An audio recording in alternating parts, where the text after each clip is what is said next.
Back on January 4th, 23 shots were fired in less than 5 minutes and 8 people were hit, one of them being Perry High School principal Dan Marburger, who gave his life trying to protect his students.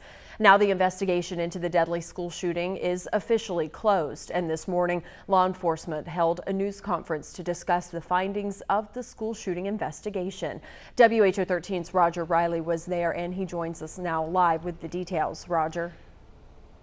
Yeah, hi Lindsay. You know, this morning's news conference had a lot of details to fill in from what they call a day of evil in Perry. They dealt with not only some of the details, but questions, and not all the questions can be answered. Iowa DPS Commissioner Stephen Bayan said that some of the details will never be released because the information on how students are protected needs to be restrained, and the big fear is that spawning copycat shooters. I asked the commissioner about who might have had some advance warning that this shooting might take place. I can say, and to be clear, when they say knew about this, they did not know that he was going to commit a shooting. What they knew was about his fascination for violence. What they knew is he had stated interest in prior school shootings. We can say that some of those conversations happened online in the sense of chat rooms and those sorts of things.